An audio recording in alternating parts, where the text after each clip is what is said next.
I'm Paul Price. I'm with the Vero Beach Orchid Society. I moved here in 2006.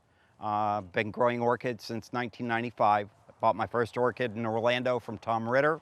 I still have that orchid. This year it didn't bloom. It didn't bloom because of thrips, which if you're sitting here getting bitten, it's not mosquitoes, it's thrips. So with that being said, welcome to Busy Bee. You know, I'm going to do an orchid class for you guys. Today, I normally do a little bit more about repotting and, you know, taking care of your orchids. Today, I want to touch a little bit more on the chemical aspect as far as the insects, because right now the insects are off the hook because we're not having a cold winter that knocks them back. So we're having a really warm winter. And my orchid house right now, I'm fighting thrips like you just wouldn't believe. It's unreal right now. How many of you have been to the Vero Beach Orchid Society that meets here in Vero at the Garden Club? A few of you. Okay. The Vero Beach Orchid Society meets every third Thursday of the month, pending right now, at the Garden Club over by the County Administration Building off of 27th Avenue. If you'd like to come, you know, sit in on a meeting, you're more than welcome. We love having extra guests.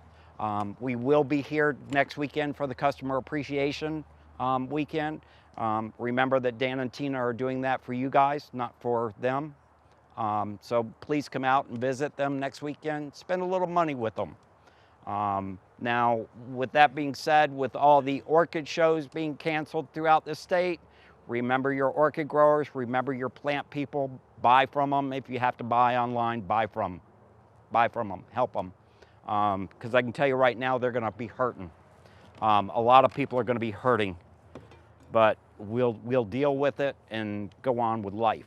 What I wanna talk to you guys about is repotting and how to take care of your orchids today. How many of you, let's do a count. How many of you have, say, 10 orchids and under? Raise your hands. Okay, drop your hands when I start hitting the numbers. 20 orchids and under. 50 orchids and under. 100 orchids and under. 100? You have more than 100. 100 or under? Okay. Anybody have any more than 100? It's not a hobby, come on, it's an addiction. There's only one cure, and it's that one more orchid.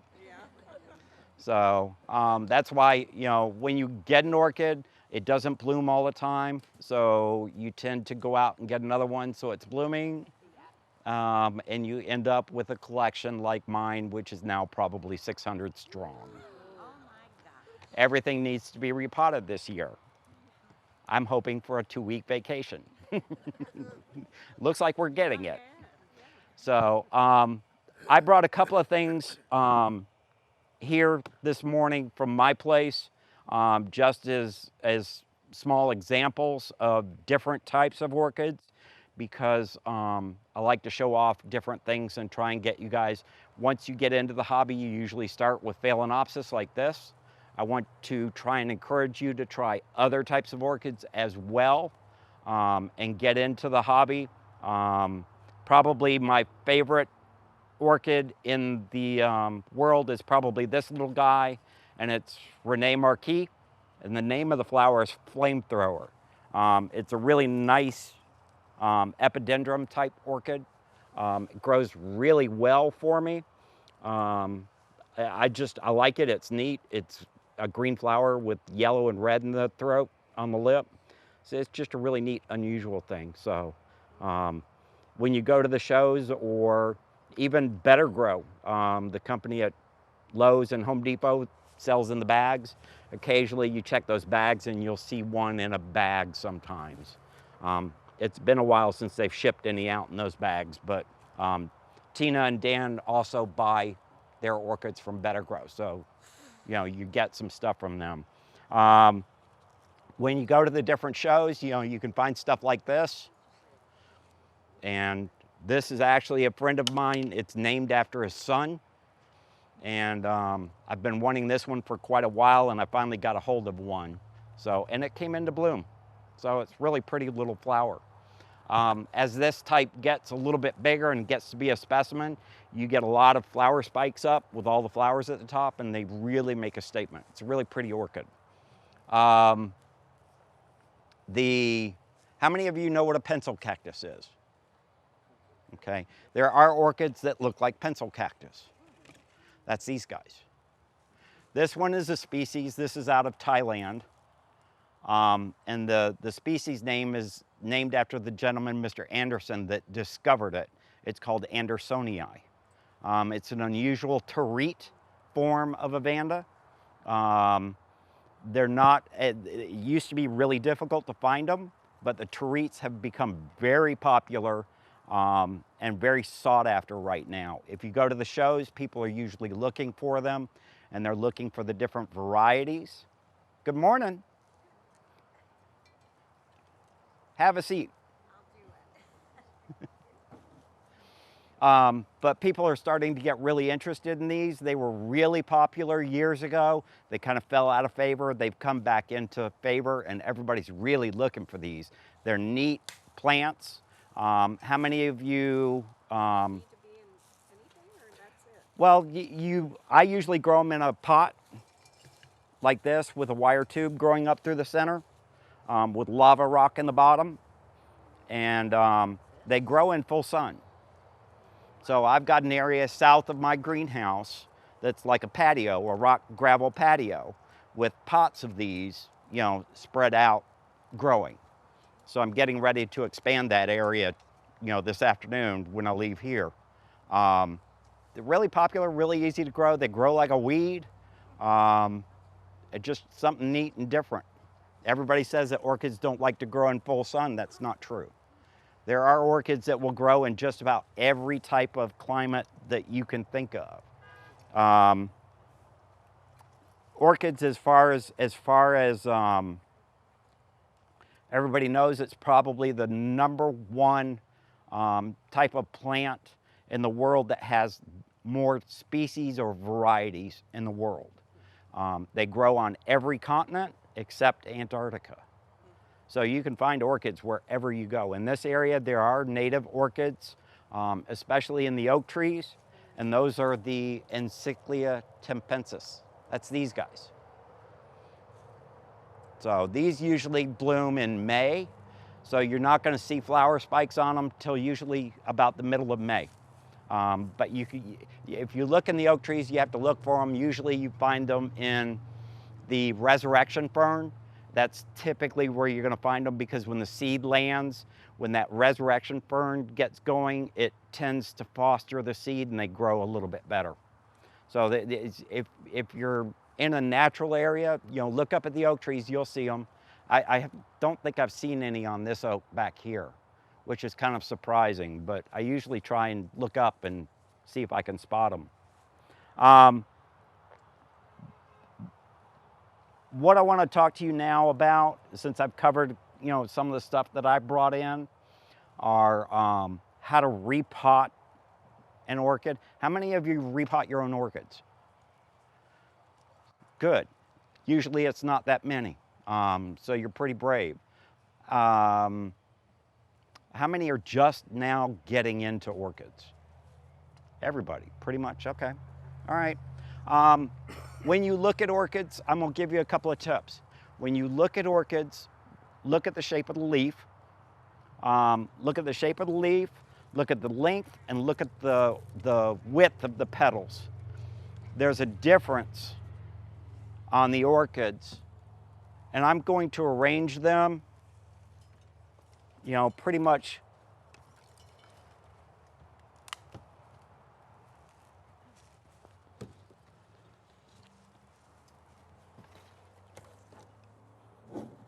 according to sun exposure.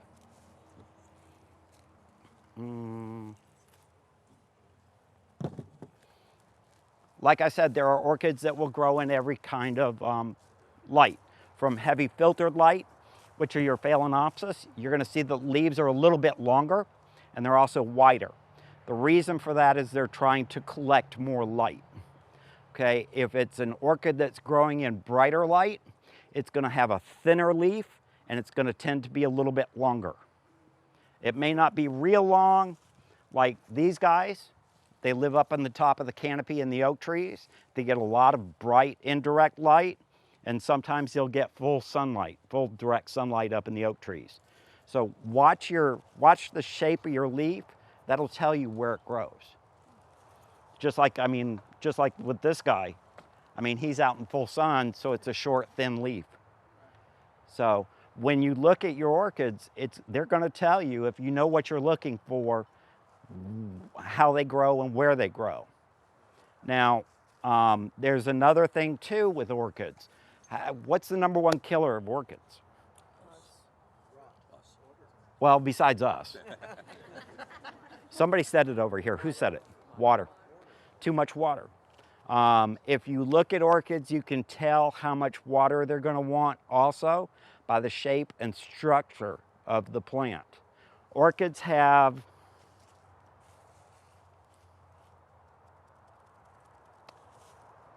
I don't have a Cattleya, so I can't, well, I do, but I don't. Orchids have structures called pseudobulbs. What the pseudobulb stands for is like false, basically what it says, like a false bulb. Like an onion, like this guy. You can see the bulbs are a little bit fatter, the structure on the plant's thicker. The reason that they have that is they're used to getting rained on, but they're also used to being allowed to dry out hard before they get watered again. So you want to let them dry out completely before you water them again. You don't want to leave them wet constantly. It'll rot the roots off the plant.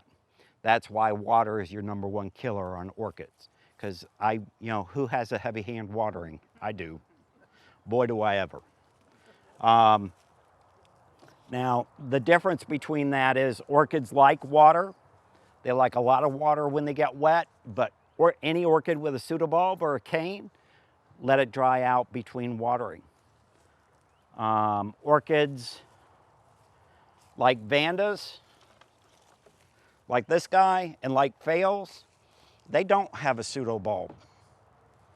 So they require a little bit more water.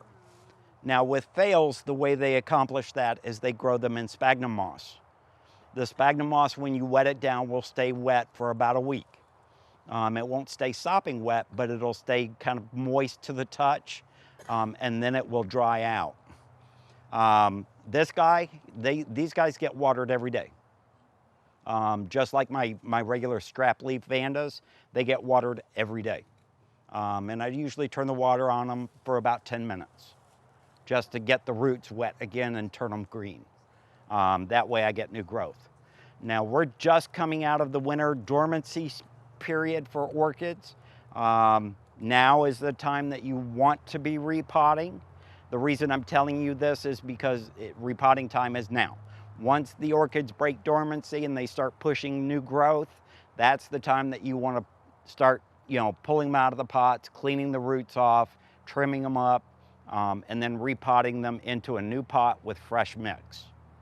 So how many of you have seen Odom's orchids where they grow in that gray rock? Anybody? Odom's orchids grows in a rock product called staleite.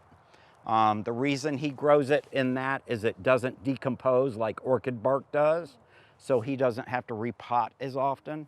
Mr. Odom probably has, I would say, 100,000 plants easily.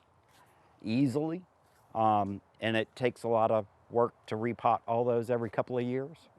So with using that gray rock, he doesn't have to repot as frequently.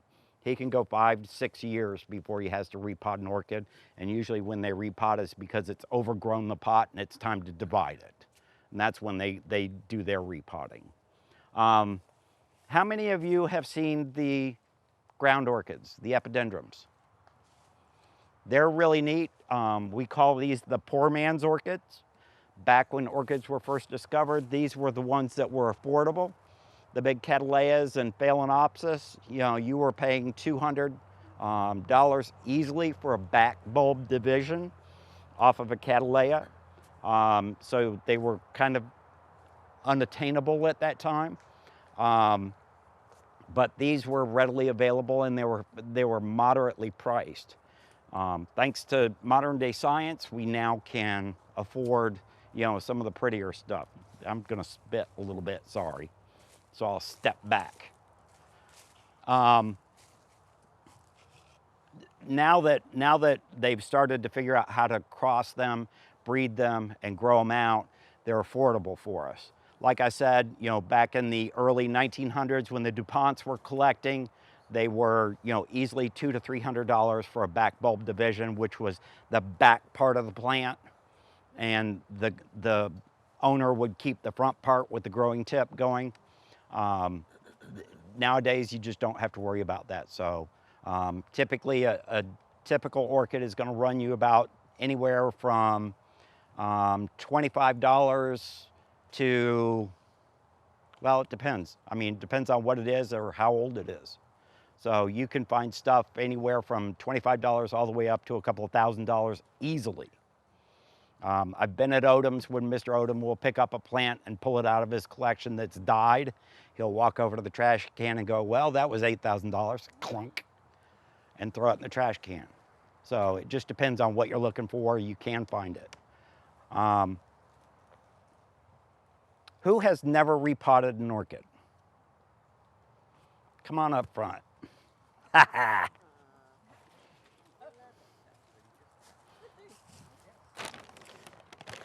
I like to show by example.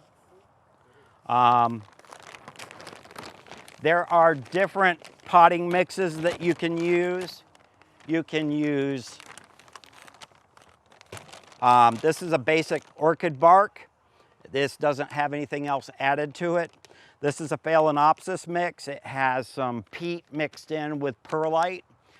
So it's a little bit better for your phales out in the landscape. This, if you're doing cattleyas, dendrobiums, things like that, it's probably a better bark to use than this, because this is going to stay a little bit wetter, a little bit longer. Now, if you're growing Phalaenopsis indoors, how many of you have them inside? Just about everybody has phales inside. It's the #1 potted plant that's being sold in the United States now. It used to be the poinsettia, now it's the Phalaenopsis. To repot these guys, and this is a really good example, if you've got a plant that's in flower on an orchid, typically you don't want to repot it.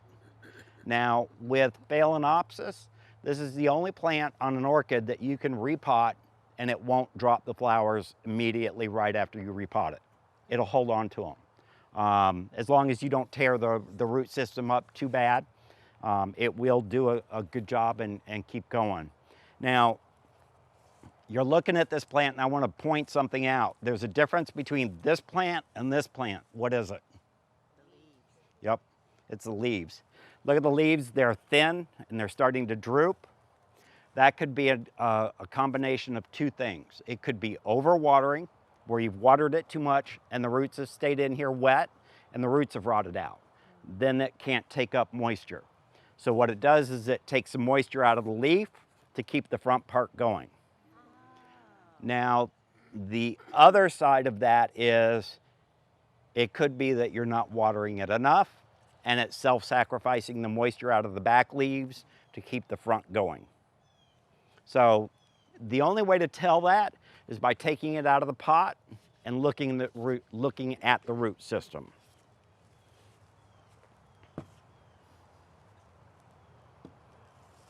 There is a little bale down there. Can you grab that for me? I'm gonna put you to work. A bale of moss. Oh. Go ahead and open that up.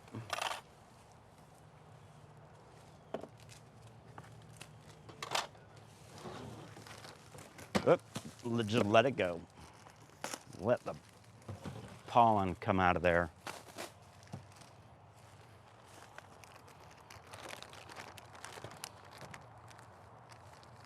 Maybe.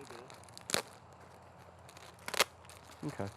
And then just take it right at the top. Everybody knows what sphagnum moss is. When you're looking at sphagnum moss, look for a sphagnum moss that has long fiber or Chilean sphagnum moss. It's the better moss that you can buy. This is a long fiber, so you know it's going to be a little bit better. Everybody knows how to use this. When you buy it like this, it's completely dried out and it is compressed into a bale. It's rock hard, it's dry. I mean, you're going to have a hard time repotting with this. What you need to do with this is break off a piece like that, and then take it and just put it into a bucket of water.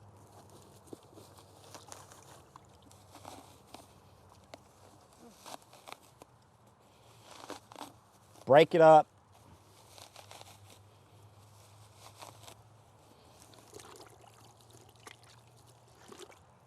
Put it in there and let it sit for a minute. What it's going to do is it's going to start absorbing that water and it's going to fluff up. You can't use that moss until you get it wet and fluff it up. Once you fluff it up and it's wet, then you wring it out, and then you can use it. Now, where'd it go?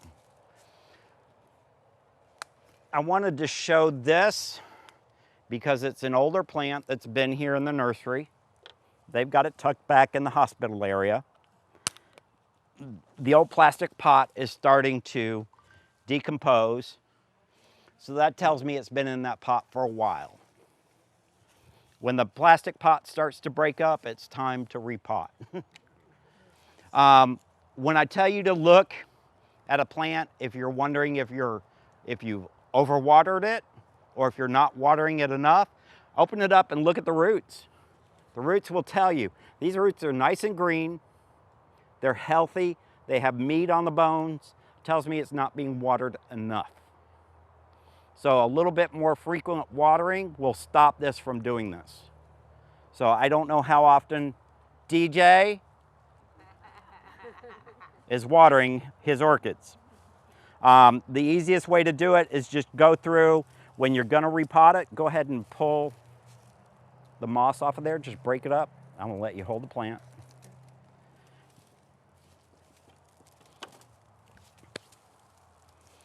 You break it up, you pull all the old moss off of it. Do you have to be careful to No. not hurt the... No, you can be pretty rough with it.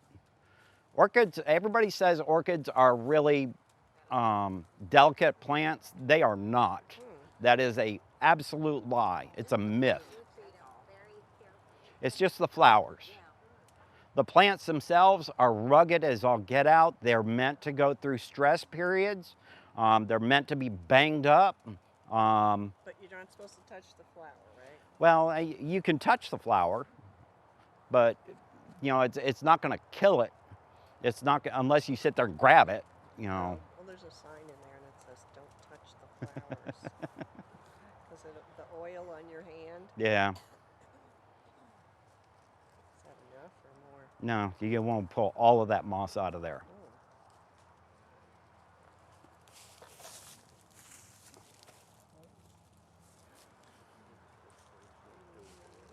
Should you cut the dry roots? Yeah, we're going to trim it up. We're going to clean it up. Now, everybody's probably wondering what this is for. That's right. This is how I take care of unruly people in the class. Oh. That look pretty good. Yeah, there's a little bit more moss in there to clean out. The thing with that sphagnum moss is it, after 6 months to a year in Florida, it rots and decomposes. So sphagnum moss does need to be replaced or taken out and repotted every year. Sphagnum moss just does not hold up in Florida in the heat and humidity. Now people up north can go a couple of seasons with sphagnum moss and it will stay in pretty good shape before they have to repot. Unfortunately for us, we have to repot every year with sphagnum moss. Let me see. See how you did. You did pretty good. I mean, you can't get it all. It's pretty tough. The problem with sphagnum moss is old sphagnum moss has a tendency to like to grow fern. And once fern gets in a pot, it competes with the plant for the fertilizer. because the fern will take up all the fertilizer before the orchid gets a chance to get it.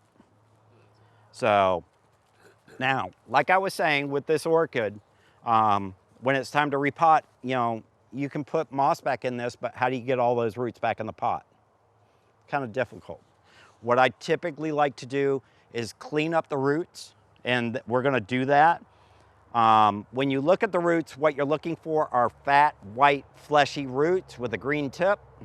That's typically what you're looking for in a healthy plant. If this plant is not in good shape, you're gonna see this. And you're gonna see when you repot a fail, you're gonna see some of the roots are gonna do this, some of them are not. You're gonna see, go ahead and pass that around. That's an indication of what the roots will do if you're not repotting on a regular basis with a fail. It rots and it decomposes, and then it just doesn't do the plant any good. Now, the torch. How many of you have clippers at home? How many of them use them on plant after plant after plant after plant? Don't do that. You can do alcohol, but they need to sit in there for 30 minutes before they're absolutely sterile. The alcohol or bleach, you need to leave the clippers in them for a while before they will be sterilized. The plumber's torch is a flame. It sterilizes immediately. In an open flame like this, viruses and bacteria and fungus will not stay alive on a torch or a pair of clippers once you've torched them. I'm gonna warn you, if you do this, just don't hand them to somebody like this. Be careful, because I've seen people brand themselves. So what you usually want to do is sterilize them. If you cannot do that, some people will use single edge razor blades. Now, I'm going to warn you with the single edge razor blades, if you're not comfortable with doing that, do this. You can get a little creme brulee torch that's not a plumber's torch if you don't feel comfortable with that. But even with a creme brulee torch, just be careful you don't brand yourself, either. You can do it with that just as well as you can do it with a plumber's torch. With the single edge razor blade, once you use that blade on a plant, throw it away. Don't use it on another plant.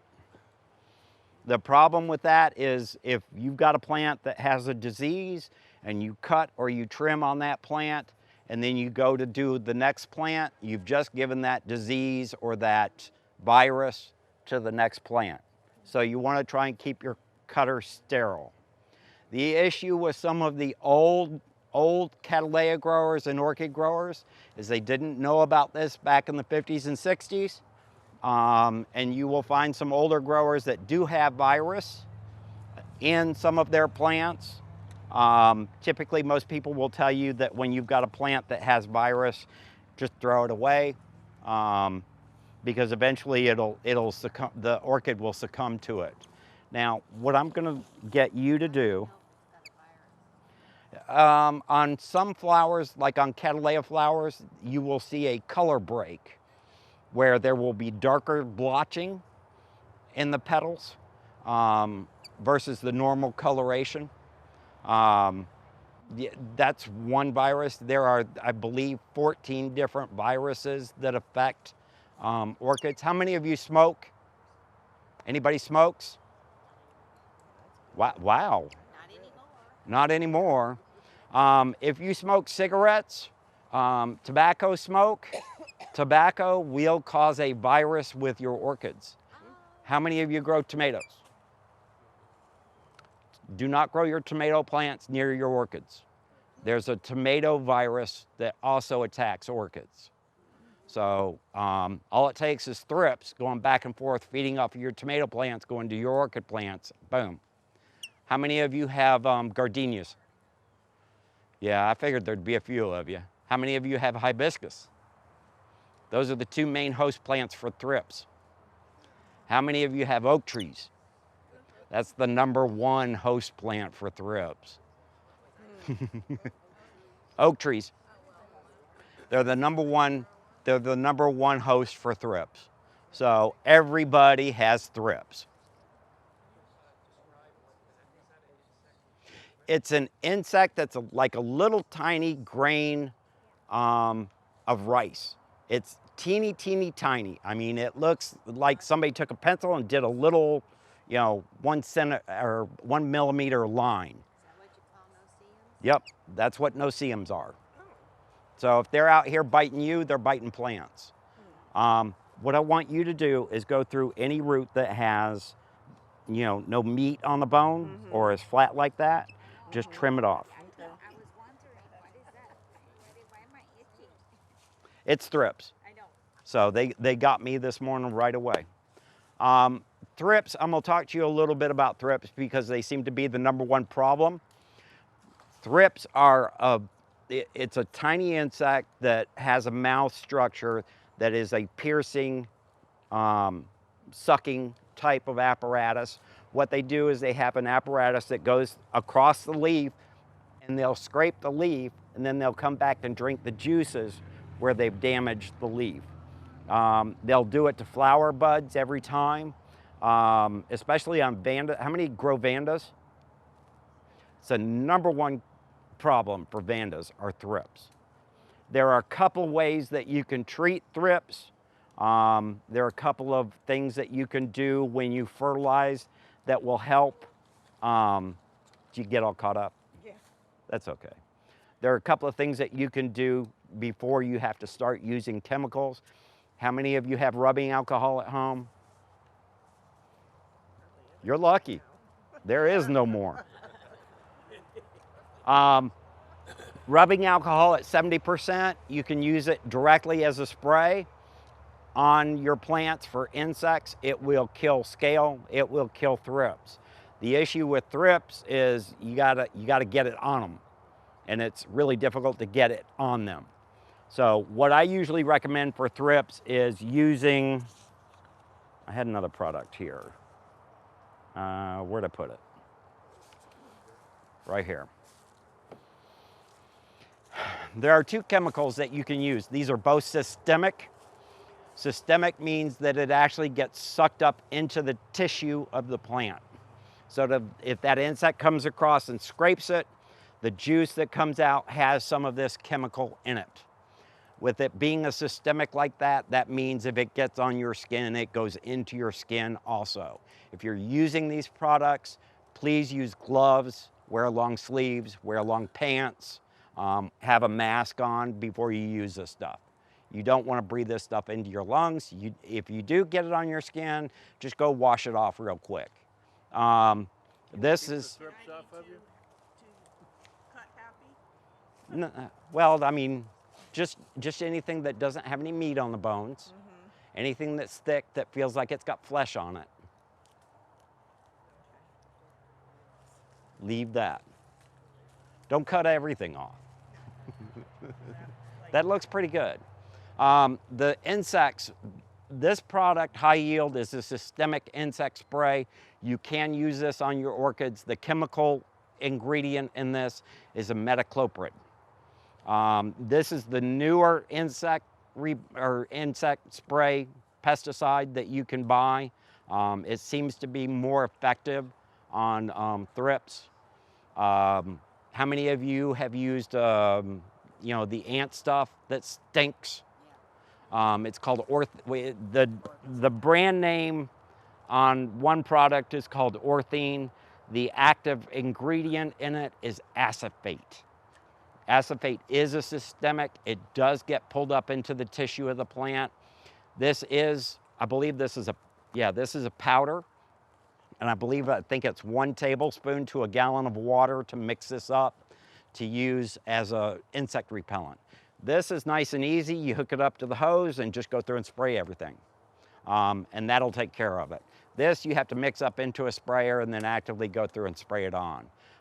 I'm kind of lazy. I'll go through the easiest way that I can and I'll buy it like this. Is the rubbing alcohol also systemic? No. Rubbing alcohol is a topical. and it kills insects on contact. The problem with that is you have to wipe it off. The alcohol, it doesn't hurt the plant, it evaporates right away. It's a non-pesticide way of attacking the insects. Imidacloprid. Yeah. I don't have my glasses with me, so I'm gonna try.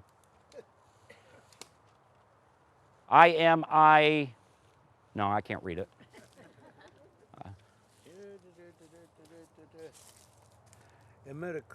Cloprid.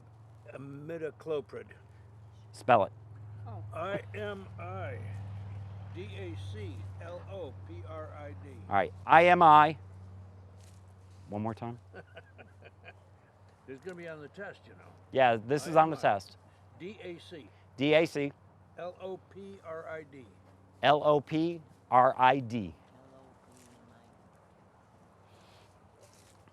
Now, if you're using chemicals like this, there's a tip.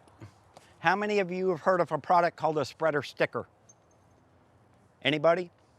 Spreader sticker is basically like a soap. What that does is it mixes up with the chemical and the water. It's like you going into the shower and washing your hair. You use hair shampoo, you wash your hair. If you don't wash that shampoo out, you've got a mess in your hair and it stays there. That soap will stay there, it won't go away. The idea with these chemicals is you add some soap to them, and what that does is it makes a film and it keeps that chemical sticking to the plant. So every time that I'm using either a fertilizer or a pesticide or a fungicide, I'm adding a type of soap or spreader sticker to it. Now, I don't use Dawn dishwashing detergent. It's a degreaser. It'll strip the natural oils off the plant, so I don't use Dawn. I will use Palmolive. I will use liquid laundry soap. Okay. Now, let's see. Now the moss like this, you know, it comes out like this, nice and wet. Take it, when you're gonna use it, take it and just, that's how much water that holds. I mean, it holds a lot of water. You just wanna take it, rinse the water out of it and see how it all breaks up and becomes nice and fluffy. That's what you wanna do with your sphagnum moss before you use it to repot.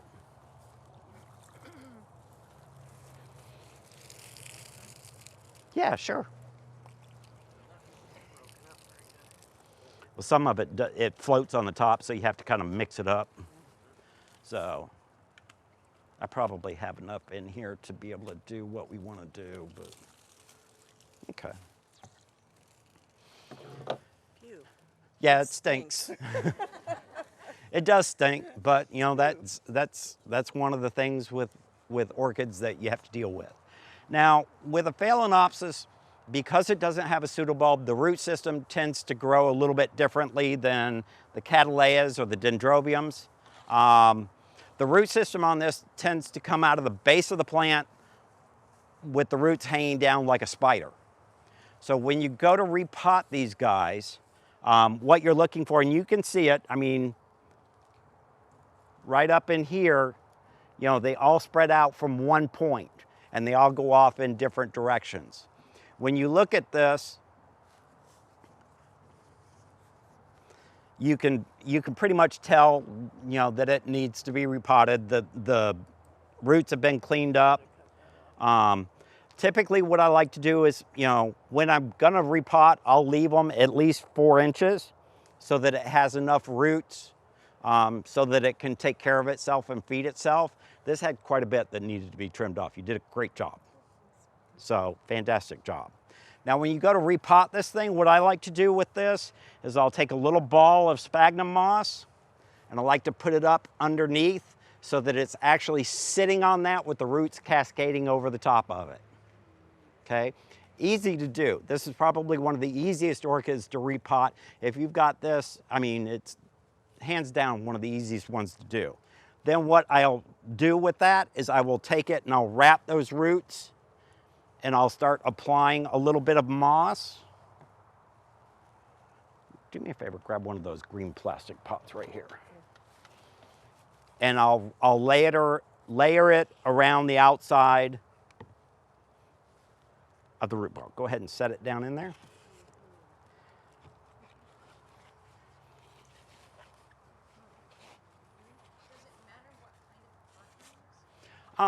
It does. Actually, it really does. If you're growing orchids in clay pots have a tendency to wick the moisture away from the root ball. Plastic pots will retain it in, will retain the moisture in a little bit better. For fails, I typically almost always do in a plastic pot if I'm going to grow them inside. If I'm going to grow them outside, I'll do them in a clay pot, or I'll even grow them in a basket. How about those ones with the holes in them? Can You just plant them right inside Yep. this? You can. Not this? You can pot them right inside these guys. The ceramic glazed pots do not breathe. You can use these. These have plenty of air holes, so the root system is going to get a chance to dry out. You can use these, but just remember they may not dry out as quickly as a clay pot. With vales, I tend to like to use these as decorative pots, just to stick the pot down in it and you just don't see it as much. I grow vales typically if I'm going to grow them because I like to have them in the house in a plastic pot. I put them down in a decorative pot. But yes, you can do these. Is this plant the same as the one we just bought? It sure is. Okay. So that's the easy way to repot a vale. Now, I'm going to let you do it. I know how to do it. What I'm trying to do is get you guys to learn how to do it. So outside you can put it in a basket. You can, Ceramic pot with holes. yep. Well, outside I wouldn't do the ceramic. I wouldn't do the one that is glazed. If you're going to do outside, I would use a clay pot.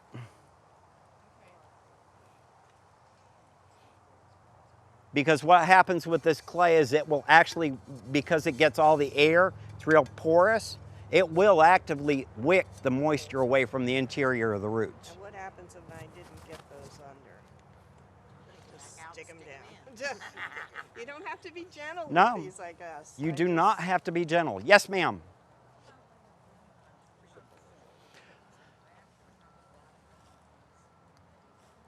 You can grow them directly on the landscape. Yes.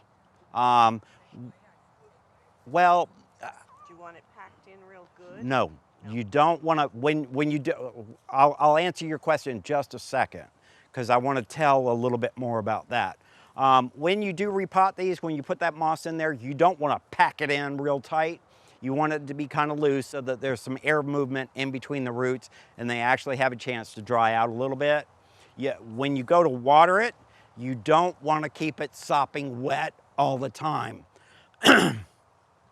What I recommend is when you take a plant like this to water it, if you're growing it in the house, put it in the kitchen sink, fill up the pot with water, let it sit there in the sink for a couple of minutes, fill up the pot again in 5 or 10 minutes with water, because what happens with these orchids in these pots is when you water it the first time, the outside layers soak up all the water first.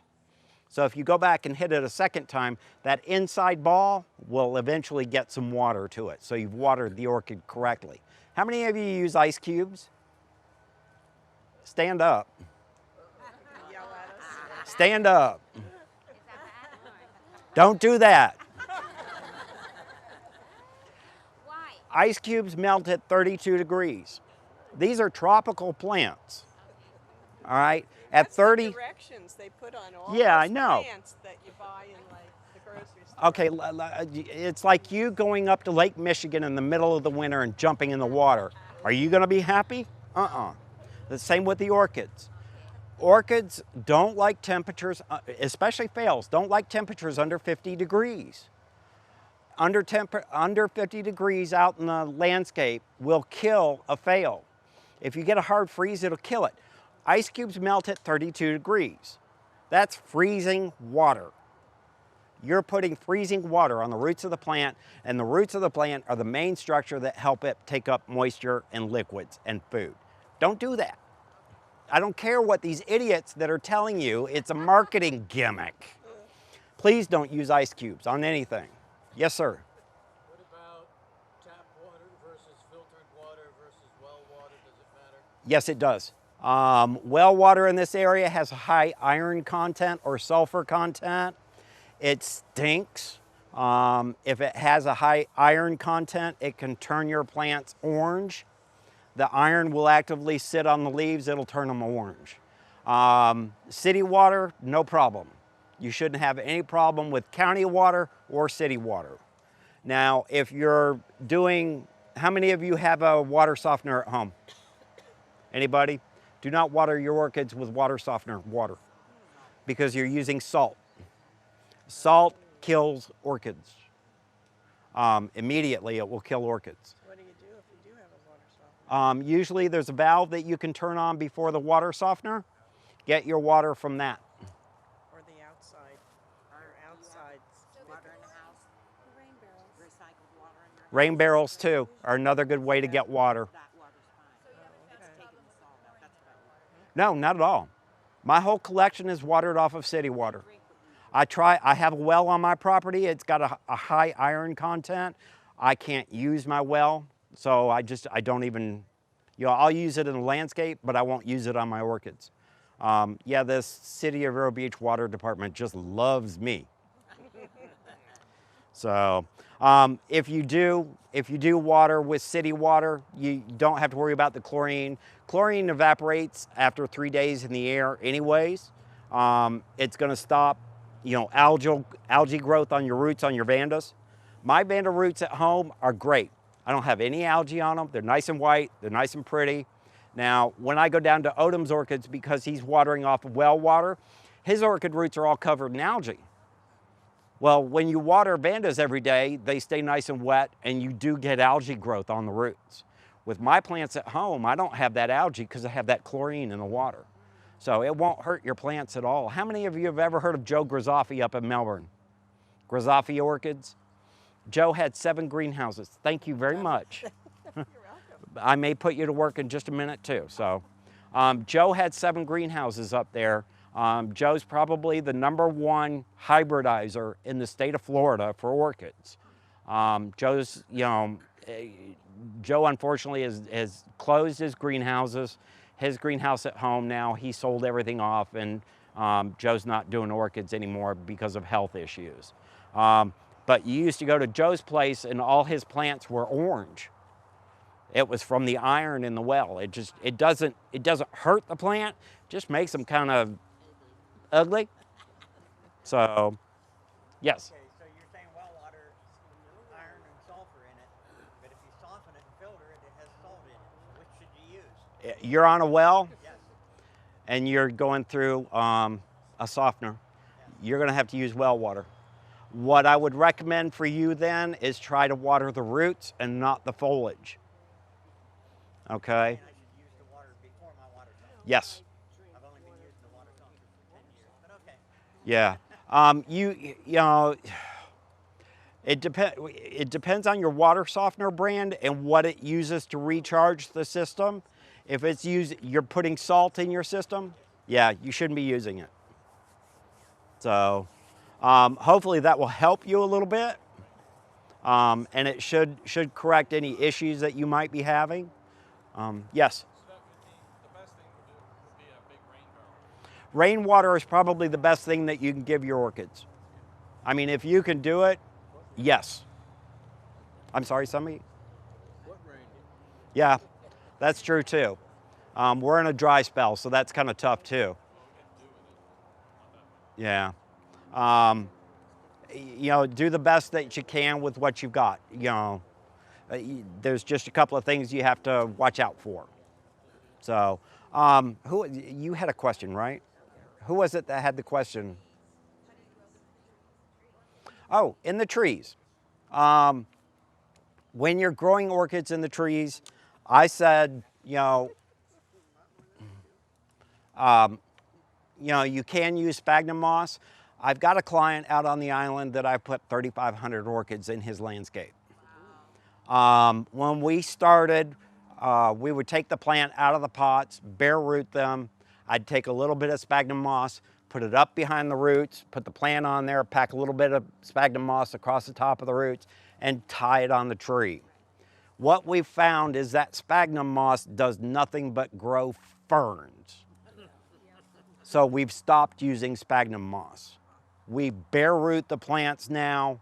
We strap them on the tree. If you're doing them on, what, dwarf Robellini palms? Yeah, they grow really great on dwarf Robellini palms because they have that natural fiber up and down the trunk. The Phalaenopsis, Cattleyas, Dendrobiums, you name it, you know, they'll all do great out in the landscape. You just have to tie them on, and I tie them on with, I had it here, where to put it?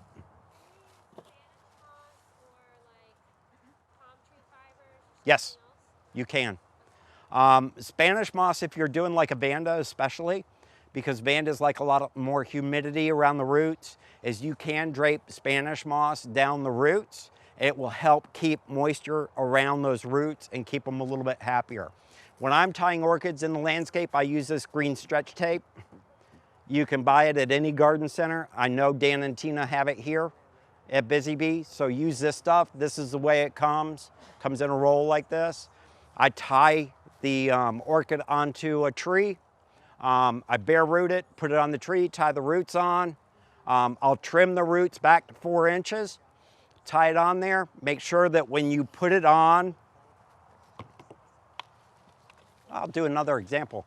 You're gonna have to move the camera because we're gonna do a demonstration real quick.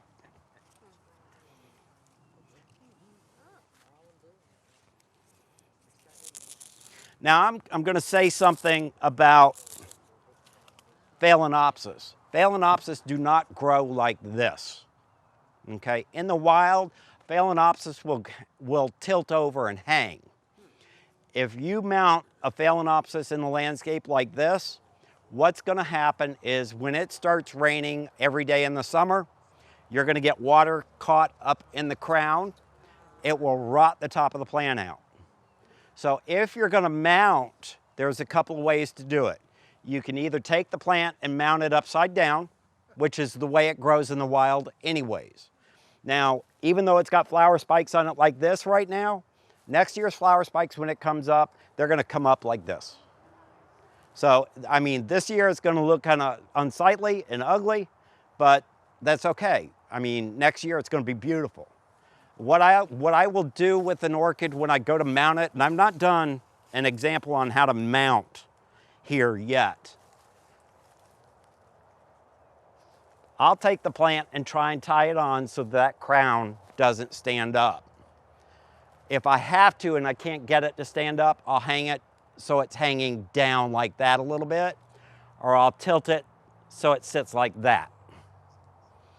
Typically, what I'm trying to do is stop water from collecting in the crown on the root.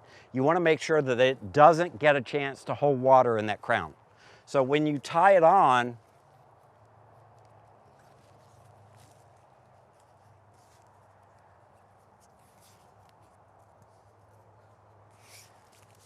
I might need a third hand. Yep.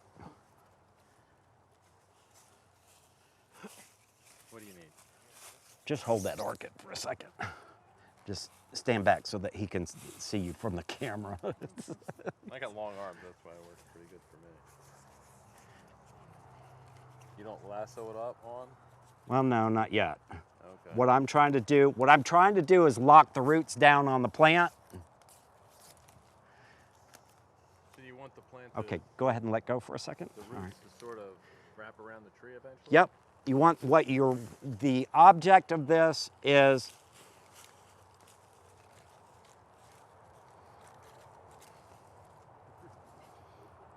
to get the oak tree branch out of the way. There we go. What you want to do when you get it on here is you want that thing to be sturdy and secure so that the roots don't wiggle.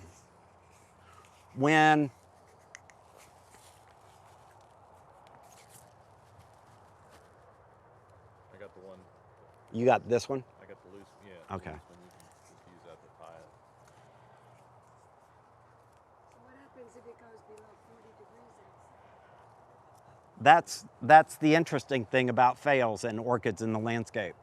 How many of you know me from Orchid Island Botanicals when it was open? We used to have orchids out in the greenhouse. All right, both ends. All right, where is that? There it is. Oop, nope, too tight. When you do this, y'all be careful about pulling it too tight because that tape will break.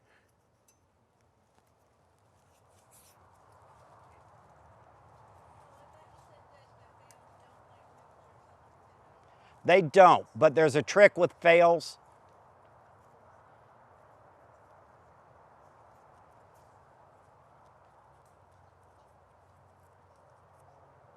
It just doesn't want to cooperate, of course.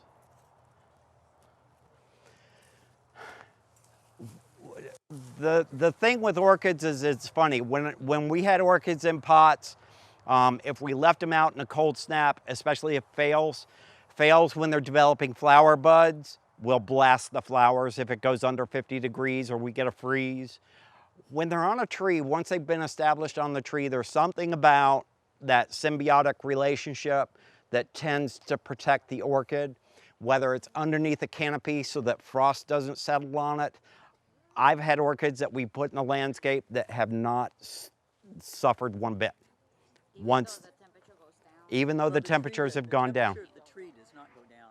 Yeah, the temperature of the tree doesn't go down. It's like a heat sink, so it does protect it a little bit. Protect them or cover them Now, or if we're gonna have a hard freeze, yeah, cover them up. You can wrap Christmas lights around them because they'll generate a little bit of heat to keep that frost or cold off of them, but typically, no. Yes? Now, if you wanted it in the ground instead of on a tree, how would you do that to prevent the water from building up in the I would not do a phale in the ground. Oh, okay. Yeah, any of your potted orchids like Cattleyas, Dendrobiums, Phalaenopsis, typically don't like to be in soil. They'll, in the landscape or out in the wild in South America, there are Cattleya species that grow on rock outcroppings.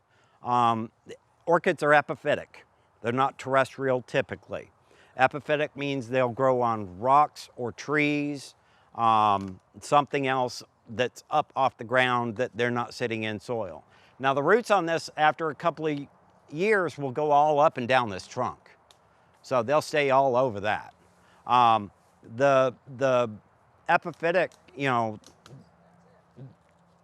what happens in the wild in South America, they call it in situ, where the orchids are in their natural landscape habitat. On rock outcroppings, what happens is they'll start in like a depression, and they'll get established in there, and what happens is all the detritus and debris starts to filter into that depression and will fill that hole up. How many of you have seen the big orchid out on the island? I've told you guys about it time after time.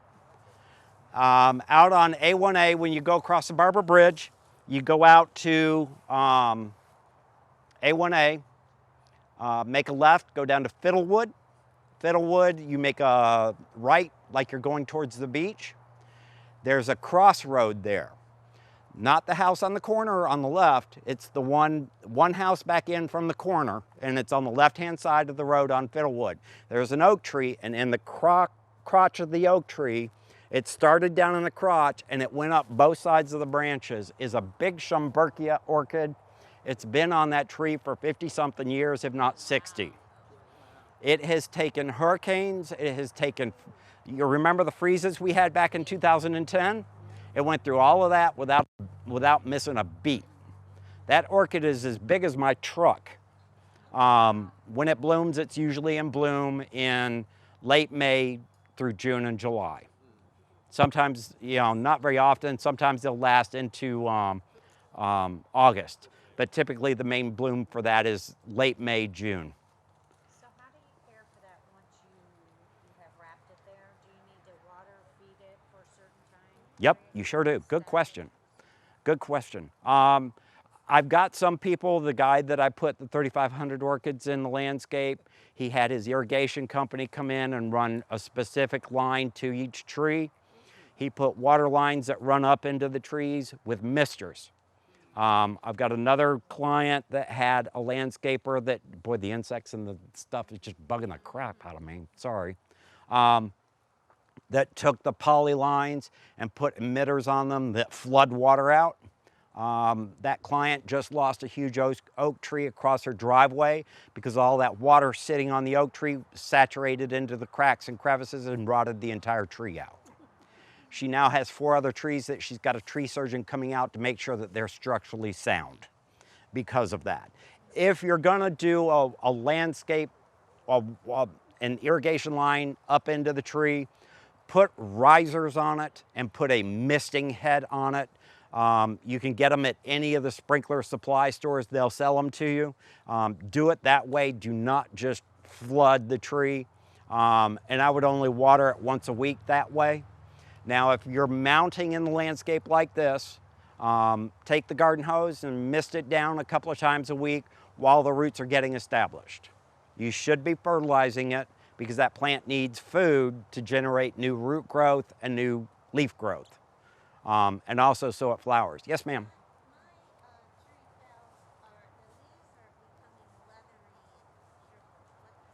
Shriveled? Are they mounted in the landscape, or how often are you watering it? That's why they're turning wrinkled and leathery. What they're doing is they're sacrificing the moisture out of those leaves to keep the top part, the new growth, going. So if you water it a little more frequently, and right now we're not getting any rain, so you have to water them, you'll find that it will push new growth out and they won't look like that. The wrinkled, droopy leaves are eventually going to turn yellow and fall off. Yes. We'll touch fertilizer in just a minute. Uh-huh.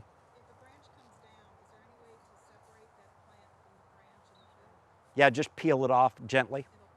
You can wet it first, soak it down real good with a hose, wet it down, and then it will typically peel right off.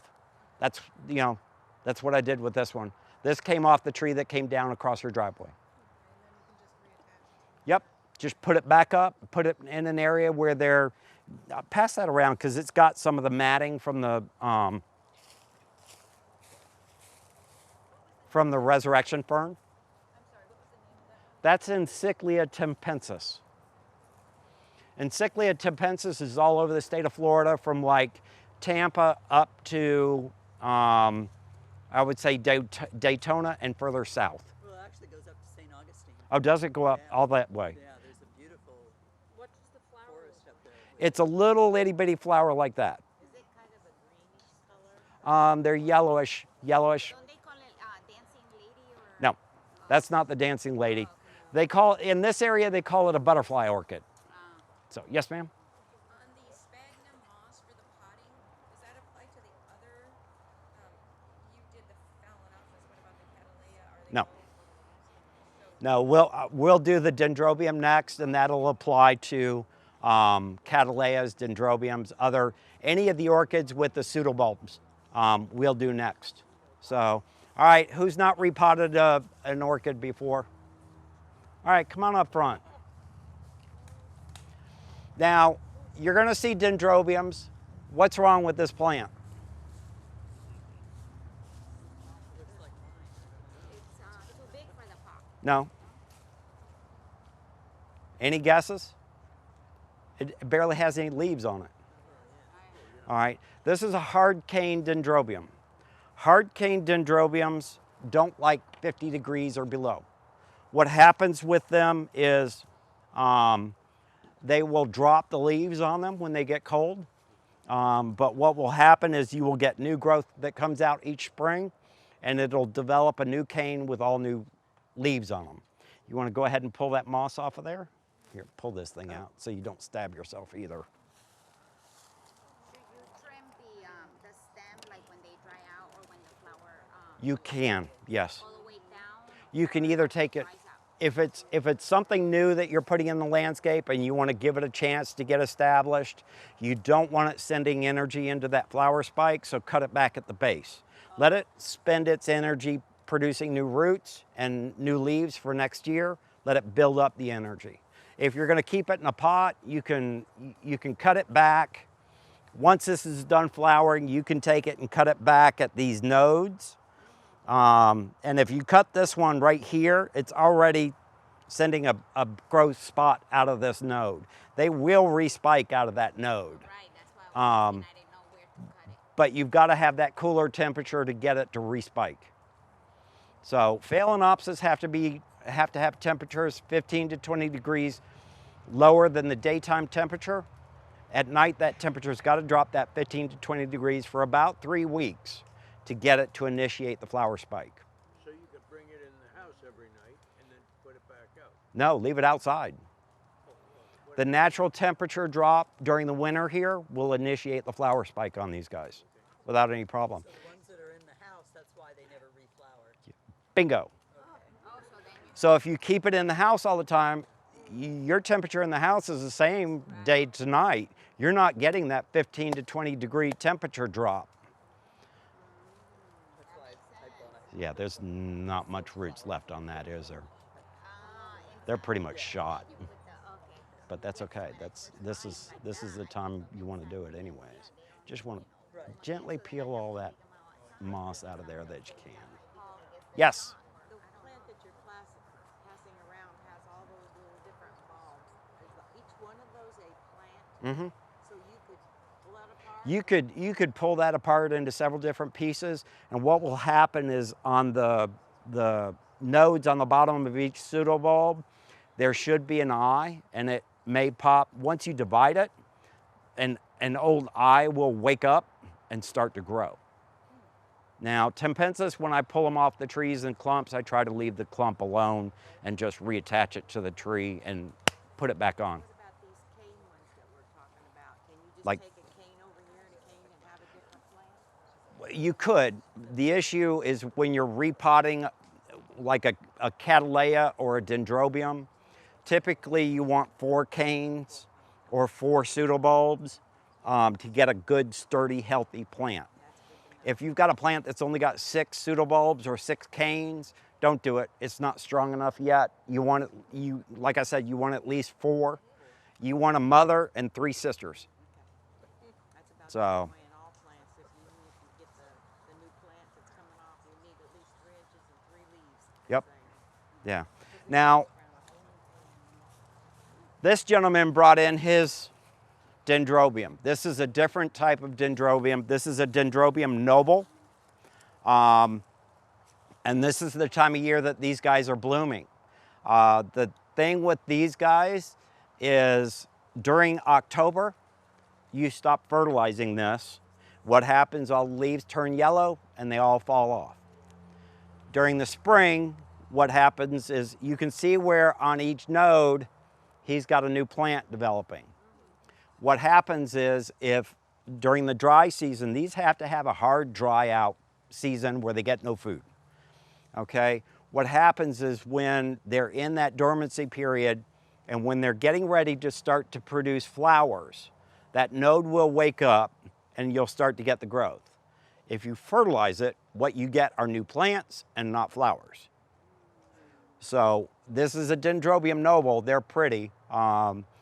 There was a lot of misconception about them. A lot of people weren't growing them real well. There's a trick to these, and I'll tell you about that when we finish with this guy. And I'll tell you how to take care of this.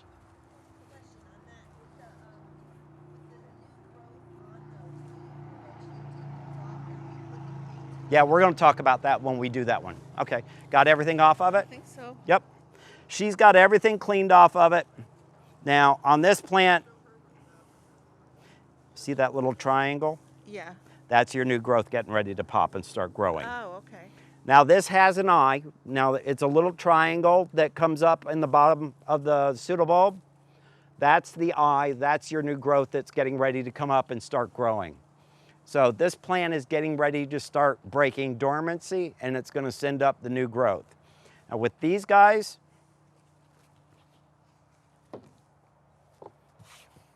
I like to do bark with them.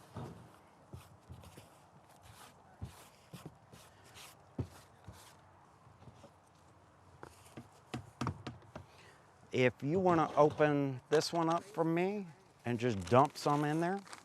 With these guys, when you go to repot them,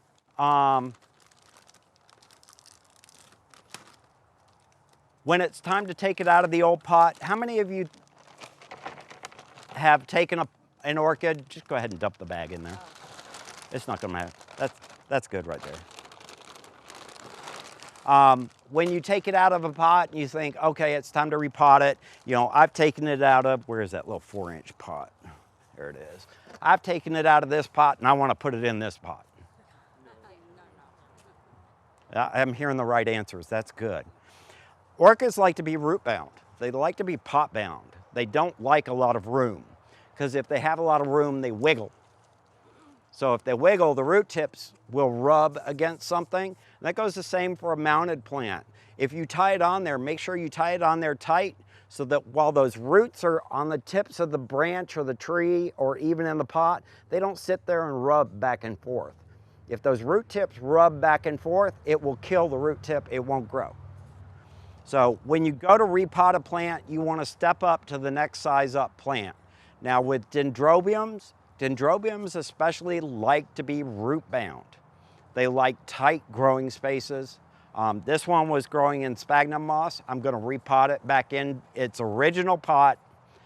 Typically at home I would take this, wash it out, kind of rinse it out, clean it up a little bit. I don't really have that option right now, but I'm going to show you how to repot it. When you go to put these guys in here, every orchid has a front and a back. All right? The back are the old pseudobulbs. Now, everybody asks me, you know, do you take those off? Yes and no. On an older plant where the pseudobulb is real, you know, thin, there are no leaves on it, and it's real shriveled up or it's turned brown, yeah, you want to take that off. This only has 4 on it, so I'm going to leave these 4 on it. The reason being is this pseudobulb actually acts like a battery. It stores food and water for the plant. It's going to keep enough nutrients in it to help it to get that new growth to develop, so that it can feed that new growth if it's not getting enough food like it should. Would you cut this off? Yes. Oh. Yeah. Torch. Oh. There it is. You're gonna disinfect your hands, right? Yeah. No, I'm gonna disinfect her hand. Like I said, every time before you go from one orchid to another,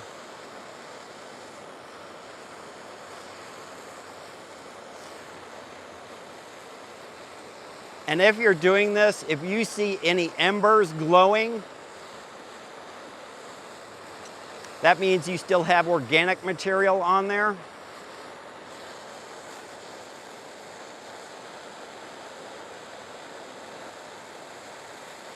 And you typically want to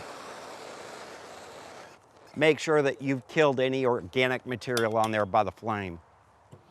Now, even though this flower spike is brown, it's dead, it's not going to transfer any liquid back down into the pseudobulb. Still use clean clippers. It only takes one time and you've messed up that plant. And then the old, you know, I'll take the old flower spikes off just because they're unsightly. That way, you know, you've got a clean looking plant and it looks nice. Now, I'm gonna let you repot. Now, like I said, when you do repot these guys, there's a front side and a back side. If you were to take this plant, and the front side is here where the new growth is gonna come out. If you were to take that plant and put it in the middle of the pot, what's gonna happen? It's going to grow into the side of the pot and then grow out of the pot real quick. If you take it and you take the back side, the old side, put it in the pot and put it up against the back side of the pot like this, it gives that plant a couple of years to grow in that pot, grow across that pot, because it will grow across that pot and eventually grow out. Yeah, it grows from the front, not the back. That way you actually give the plant more time to be in there and you won't have to repot it. If you put it in the middle, I'm gonna guarantee you, you're gonna end up repotting it next year. So put it at the back. Don't overpot it. You could probably take it and put it into a, well, that's a 6-inch. That's a little bit big. If I had a clay pot, this one's cracked. I'm not gonna use this. This is from home. If I had a clay pot like this, I'd put it in this because it's just a little bit bigger. There are some that are 5 inches. You could put it into the next step up size pot and it should last a couple of seasons without having to repot it. But for you know, the nursery's sake, we're just gonna repot it back in its original pot. And then, you know, if somebody wants to buy it, they can buy it, or, you know, it'll go back in their hospital section and we'll let them, you know, continue to go. Have you repotted an orchid before? No. Okay. When you repot an orchid, if you put it in the pot, you can pot it too deep. If you pot it below where that node is coming out, sometimes that node will push through and come out, but you're better off when you repot it, not potting it any deeper than the top of my finger. If you put it up like that, you know, to make the orchid sit still in the pot, you may knock the eye off. You could break that little eye off very easily. I've done it 1,000 times and more. So just be real careful when you do it. Now, I'm gonna let you, when you take these guys, you put them in the pot like this. You put the backside up against. Fill in with a little bark. Tuck it down in with your finger.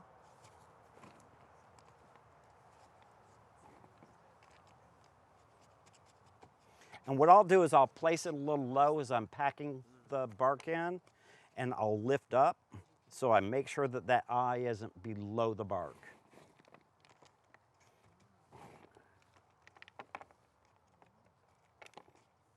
Is there no, do you not put a little bit of bark in before you put your plant No. down? No. Is it wrong to do it that way, or do you just not? No, you can do it that way. If you want to raise it up so that you're not Right. burying that eye. Well, see, when I repot, I'm good enough at it, and I've been doing it long enough that I'm comfortable with not putting it down in, unless I've got a really big plant, then I'll put the bark down in the bottom. But typically I'll hold the plant and then fill in and just tuck it in. And you have to tuck it in with your finger. Do not use a wooden stake or something to jam that bark down in there. Your finger will do just fine. Well, you're still trying to leave room to breathe also, correct? You're still trying to leave enough, keep it from moving, but enough air circulation Right. in the bark. Right. Well, the bark is you're gonna keep that air circulation between the bark until that bark gets old and it starts to decompose. Once it starts to decompose, it's gonna turn into a mud type deal. Then it's time to repot it. So, all right, see how I've done that? That eye is right there. Okay. Okay?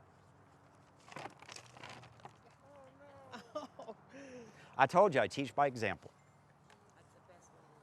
That's the best way to learn, especially with orchids. Lift your plant up just a little bit. So as far as the different things you can pot the orchids in, you have the bark and you have the sphagnum moss. Does it matter for each variety? Yes. Anything with a pseudobulb, typically you want a mix that is well draining. Moss tends to hold moisture and hold liquid, so it's not as well draining. You want to use that more towards your orchid species that don't have a pseudobulb. So anything with a pseudobulb, you want to use a bark mix that drains freely and really well. Is that enough now? Pretty good, but you can see how I'm just tucking down in there Oh, like yeah. that. And sometimes what I'll do is I'll hold on to that thing just in the back and tuck it in like that.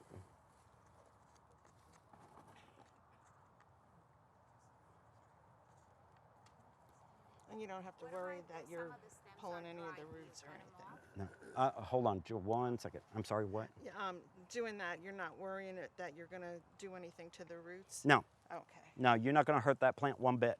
Oh. What happens is when you repot a Cattleya or a Dendrobium, anything that has a pseudobulb with the roots, when you pull it out, those roots that you're pulling out will eventually develop new root tips off those old roots. They'll start growing new roots, but it's that new growth that comes out off the front of the plant that's going to come out and it will develop new roots. That's what's going to lock that plant back into that pot. Now on something like this, grab this real quick. If it's not real steady in the pot, you can take a stake, push it down in there,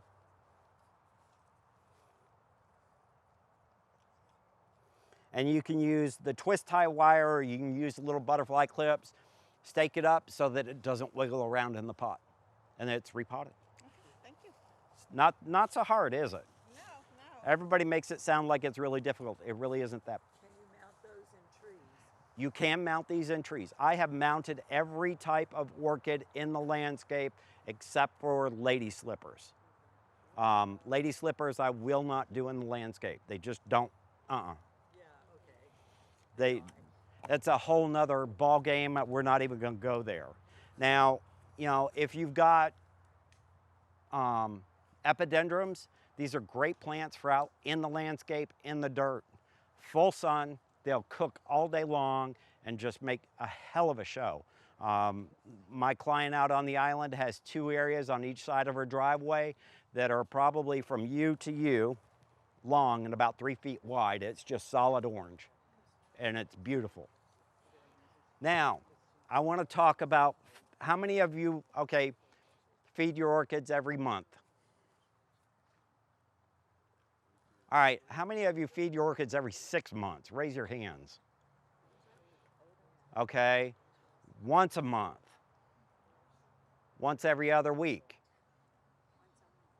How about once a week? All right. I'm going to give you an analogy. If I were to send you to McDonald's once a week on Friday and told you you could only have a cheeseburger, how would you do? Not very well.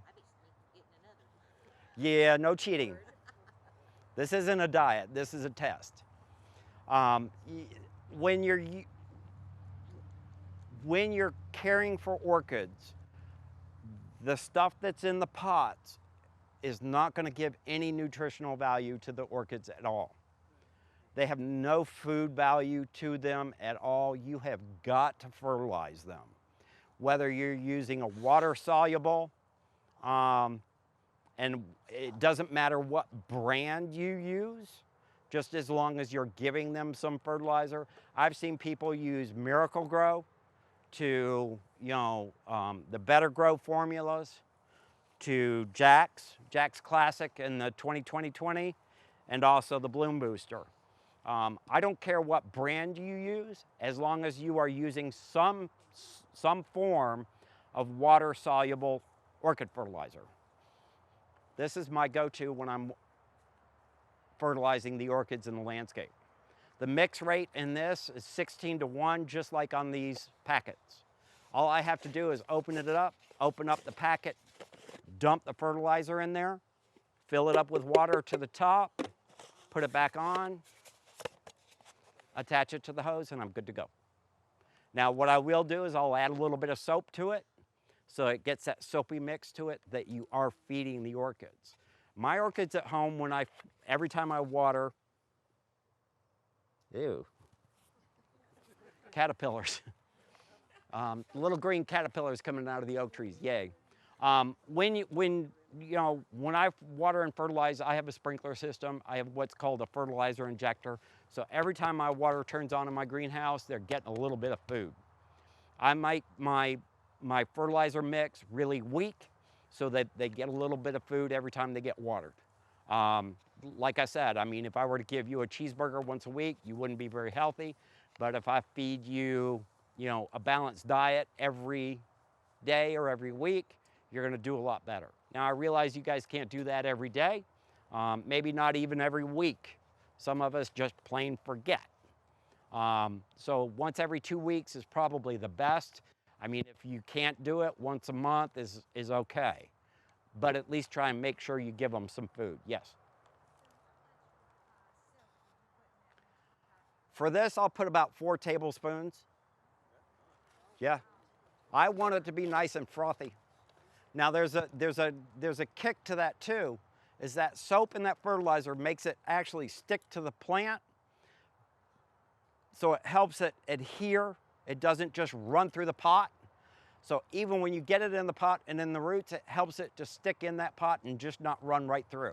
You had a question. Yeah, if the plants live in the oak, out by the oak trees under there, do they get less fertilizer? When I'm doing plants in the landscape, once I first put them out for the first 6 months, I'll go through and water and fertilize them every week just to help them get established.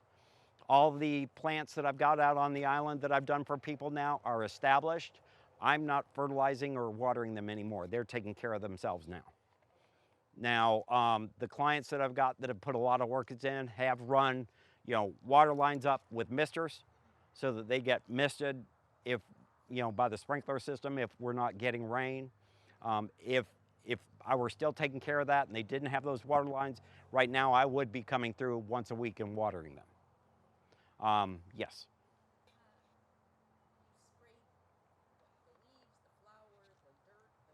Good question. When you fertilize your orchids, when you water them, how does that get into the plant? What's the main apparatus a plant has to take in nutrients? The roots. You can spray the foliage, I mean, it'll take a little bit in, but the main feeding apparatus on a plant is in the roots. Make sure it goes to the pot or in the roots. Okay? Now, you can get some foliar feeding through the leaves and stuff, but you want to make sure that you're hitting the roots more than anything. Okay? Yes, ma'am. Bigger scale when you say two spoonfuls of dish soap. What happens if you just have a few? I only have like 3 orchids. How much would I use? What I'll usually recommend with somebody that has just a couple, mix up an old 1-gallon milk jug with your fertilizer in a milk jug and add like a teaspoon to the gallon of orchid fertilizer and water. And just mix it up, shake it up.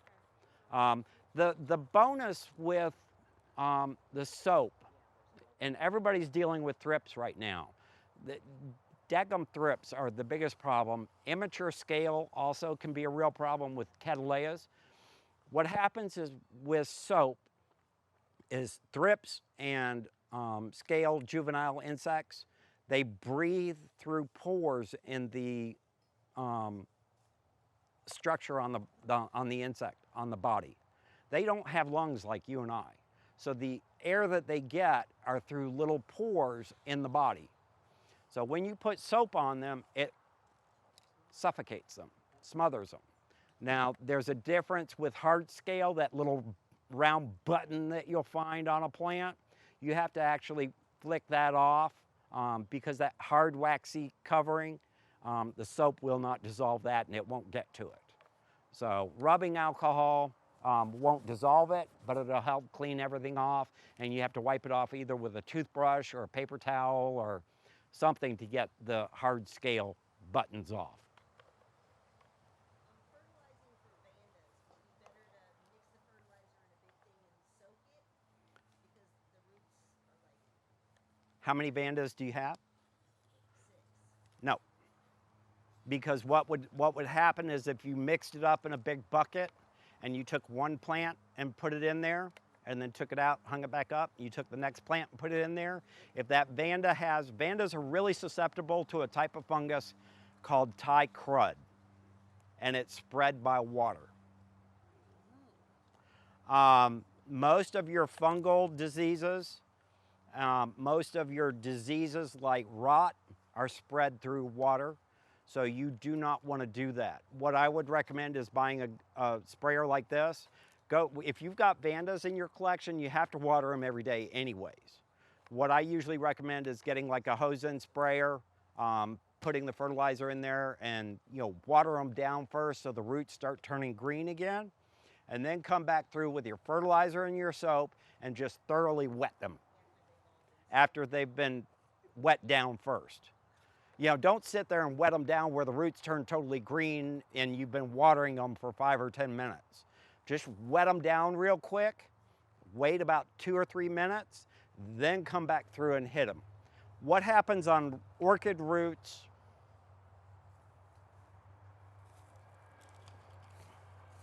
Orchid roots, what you're looking at with this white part is not the root itself. It's a waxy coating called velamen. See if I can show. May not be able to show on this one.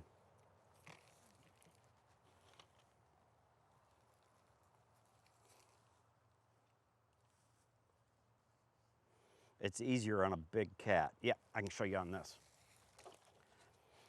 The waxy coating, the white coating, is actually, it's a device that helps the orchid retain moisture in the root. It protects the actual root. If you look at this, there's 2 little side branches and you're gonna see a little string. That's the actual root. So what this waxy coating does is it keeps water from coming back out of the plant and evaporating. But when you go to water it, when you water it, this root will actually start to turn green. That means that the pores on that waxy coating are starting to open and it's actually allowing the plant to take the nutrients in. Pass that around. And you can see the root real easily with that. That's when you know that you're making sure that you're getting fertilizer to the plants. You know, I tend to tell people it's like a pump. You have to prime it before you can actually get it to put water out. With the roots on an orchid, you want to prime it before you feed it. Water it a little bit before you start putting fertilizer on it. If you've got plants that you've not fertilized in a long time and you go and put fertilizer on them, you can burn them. How many of you use a slow release pellet? Okay, are you using Osmocote? Don't. Look for Dynamite. Osmocote has a new slow release out called Sunny Coat, and it's a yellow. You can buy it. If you're using that, don't use the regular Osmocote that you buy in the jar.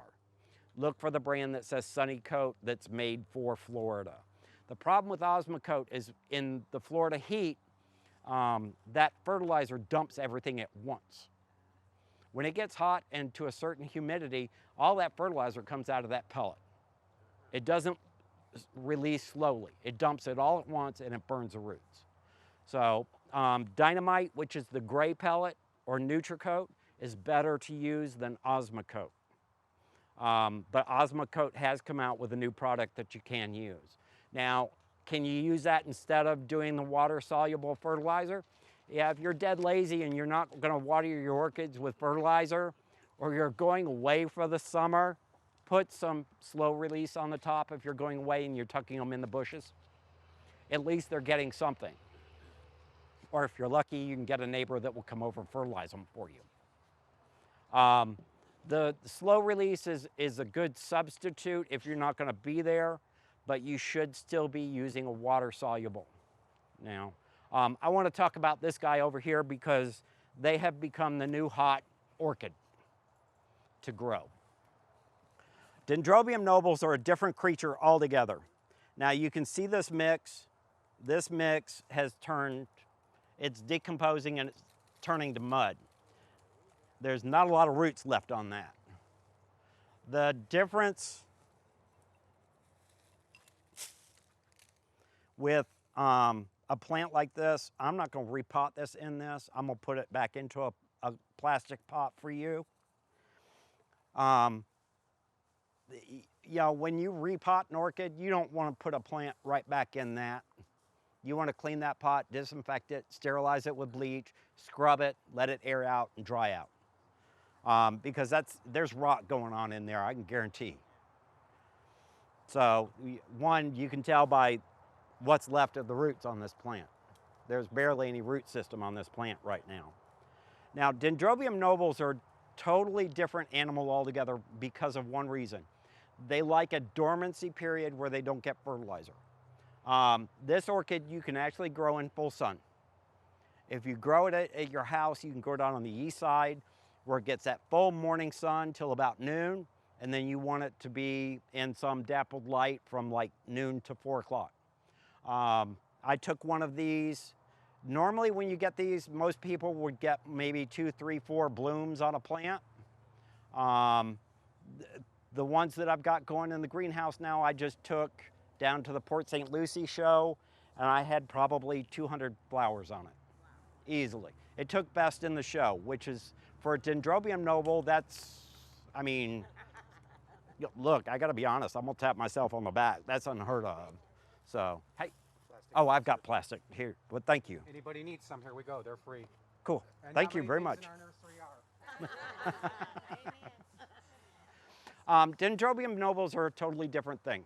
Now, because it looks like you fed it while it was sending out the growth, you got new plants instead of flowers. So when you buy these, buy the heck out of them, because these canes, when they get full size, you get flowers all the way up the cane. Now in October, once the weather starts turning cool, you withhold the food from them, leaves are gonna turn yellow, they're gonna fall off.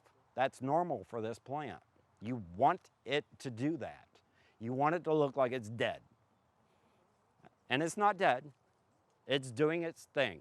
These grow over in Thailand on teak trees. The teak trees during the winter drop all their leaves, so these plants sit out in full sun. This is an orchid that you can acclimate to growing in full sun. If you were to take this now and put it out on the east side of the house, you may get some sunburn on here. It doesn't matter. Those leaves are supposed to fall off in the fall. If you burn them this year, if you put them out there, I wouldn't sweat it. I wouldn't sweat it one bit. Now, with this, because it's growing in full sun, if I were to do it that way, the way plants cool themselves off is they take up water through the roots and they evaporate it out through the top of the leaf. It's called transpiration. Now, with that saying, that's how that plant keeps itself cool. It's how all of these plants keep themselves cool. So if you're getting hot and you're getting more sunlight, you want to make sure that you're giving it more water. Now with these, a friend of mine down in Fort Lauderdale is probably one of the best orchid growers I've ever met. We've had him up here doing a couple of lectures, and I'm trying to get him to come back up again, but he grows all of these in sphagnum moss, which is, it's a dendrobium. I've told you not to grow them in sphagnum moss. So there's always an exception to that rule with plants with pseudobulbs. But remember, if you're growing this out in full sun, you're giving that plant a chance to develop more energy, so it's going to develop more flowers in the blooming season. So the more growth you get on it, the more you feed it, the more light it gets, the more energy it can build up for that bloom. So that's what you want to do with this guy. Now, to repot this guy,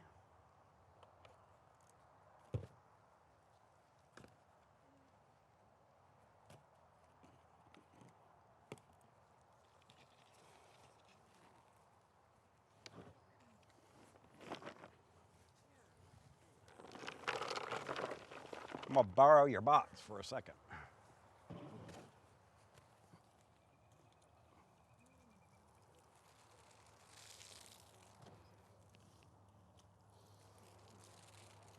Boy, this stuff really does stink, doesn't it? Ugh.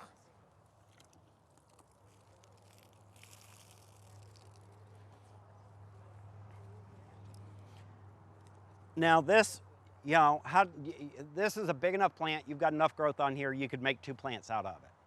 Now I'm a proponent too that I like my plants to get a little bit bigger, and I like a specimen because you get a better show when they bloom. The reason for that is I've got one Cattleya at home that started blooming in November. I've had flowers on that plant every month since. The next 2 flowers just opened up 2 days ago. And it's a Cattleya. It's a different type of plant. But once you get a bigger plant, you'll get a show for longer, because not all the growths are going to open up at once. Now this you could divide. I could easily take it and turn it into 2 plants. I'm not going to do that for you. I'm going to leave it as one. Yes. Single edge razor blade or clean sterile pair of clippers. You can do that. Sometimes they'll break apart naturally. Very easily I could get this to break apart naturally. Now the kikis on this, to get the kikis off of here, what you need to do is you need to cut the pseudobulb. And then each set of kikis, you need to put in a little pot with a little moss and let them grow that way. You can't peel them off of there, they're gonna die. You have to actually cut the pseudobulb. Now, to get a kiki off of a plant so that it will survive, you've gotta have at least 4 roots on that kiki. And those roots have gotta be at least this long. These are big enough that you could actually take that pseudobulb and cut it, take those sections and pot each one up and you'd get a new plant. But that's up to you. I'll let you decide to do that at home, okay? Now,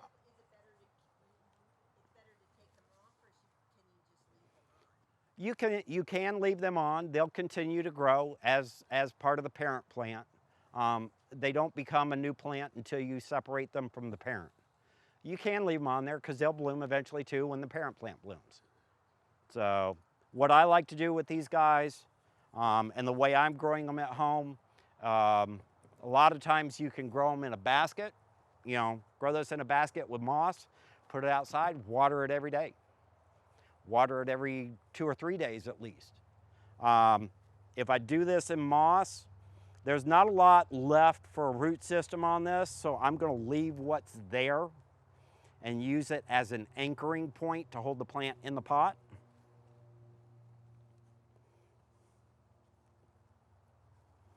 Now this one I'm gonna center in the center of the pot because it's a pretty full plant and it's got growths coming off in different directions.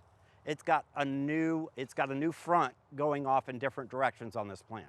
That's what happens when you get a bigger plant, what we call a specimen, is you start getting growth going in different directions. So that'll give this plant a chance to actually develop and keep going.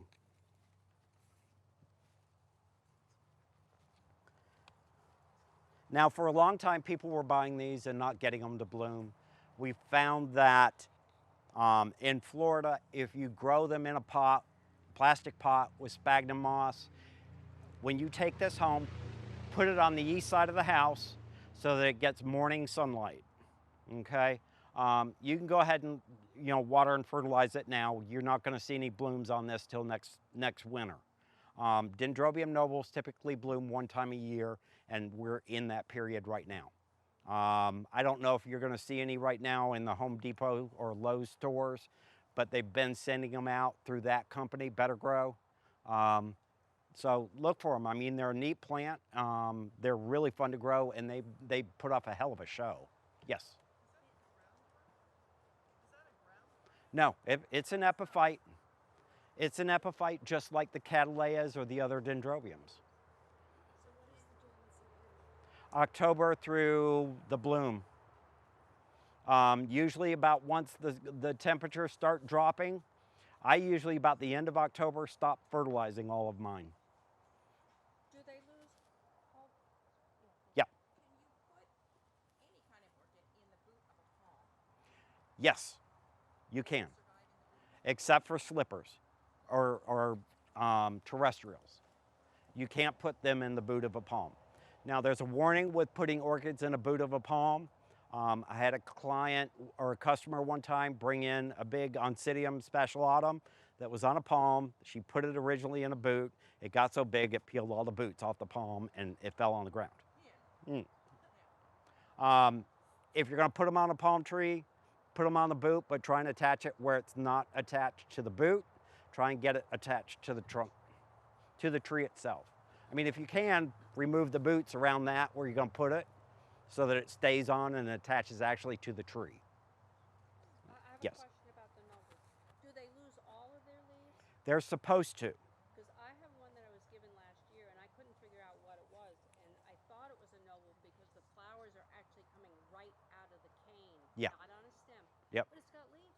Yeah, it's Full of flower. the thing with the Dendrobium nobles is they like that cold temperature. We've not been cold enough to actually get them to go completely dormant. So they've stayed in growth mode. Even mine that I took to the show still had leaves all over it, but I had that bloom. You have to stress this type of orchid out and withhold food from it. You've got to starve it during the winter to get it to bloom.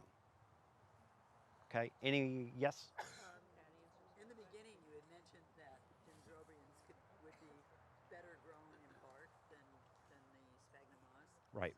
So is that true for the nobles as well? If you're watering them all the time, yes. If you're not going to water it all the time, you're better off keeping it in sphagnum because it's going to keep that moisture. If you're growing it in full sun, because remember, it's going to take up a lot more liquid because it's building new plants a lot faster. When you grow this in full sun, you're going to really push it. I mean, it's going to grow like a weed. And what will happen is once this gets to a certain size, each individual cane, as it gets older, will get bigger. So, I expect to see this in a year. I'll hunt you down. Like I said, with mine, I grow them with my Vandas. They get watered every day. They get fertilizer every day, and they grow like a weed. So before, I used to get maybe 10, 12 flowers on a plant. I'm getting hundreds now. It makes a big difference. So, how many of you, we're not in that period yet, have had black rot or fungus problems? Yeah, typically on the leaf, or the plant turns to mush and dies. We had that rain that was solid for like almost a week. During the winter. I lost 2 plants. At the onset of our rainy period, I usually recommend that you go through and put a systemic fungicide on your plants. How many of you use a copper for a fungicide? Don't use it on orchids. Copper kills orchids. If you're using fungicide, there are a bunch of different varieties. My go-to is Thiamil. This little bottle, it's a white powder. This is my go-to. It's a systemic. If you've got Vandas, you want to be using this. And you should be using this with Vandas on a regular basis anyways, because remember, fungus is a waterborne pathogen, and it'll spread by water. So if you're putting this on there, you're giving your plants some immunity to a lot of the fungal problems and diseases. Thiamil, it's a white powder. It's easy to mix up into a pump-up sprayer. I'm going to recommend that you use this. If you have to do it on a regular basis, go to a different type of fungicide every once in a while. Don't use the same thing all the time, but typically this is my go-to. These are my other two go-tos. Captan it's another wettable fungicide, and then Dithane M45. This is a yellow powder. It tends to cake up when you mix it up, so you really have to mix this stuff up when you use it. But these are actually safe to use on your orchids without any problems, and you can get them here at the store. Okay? Anybody have any more questions? No? All right. Well, thank you for coming. I hope I've taught you a little bit.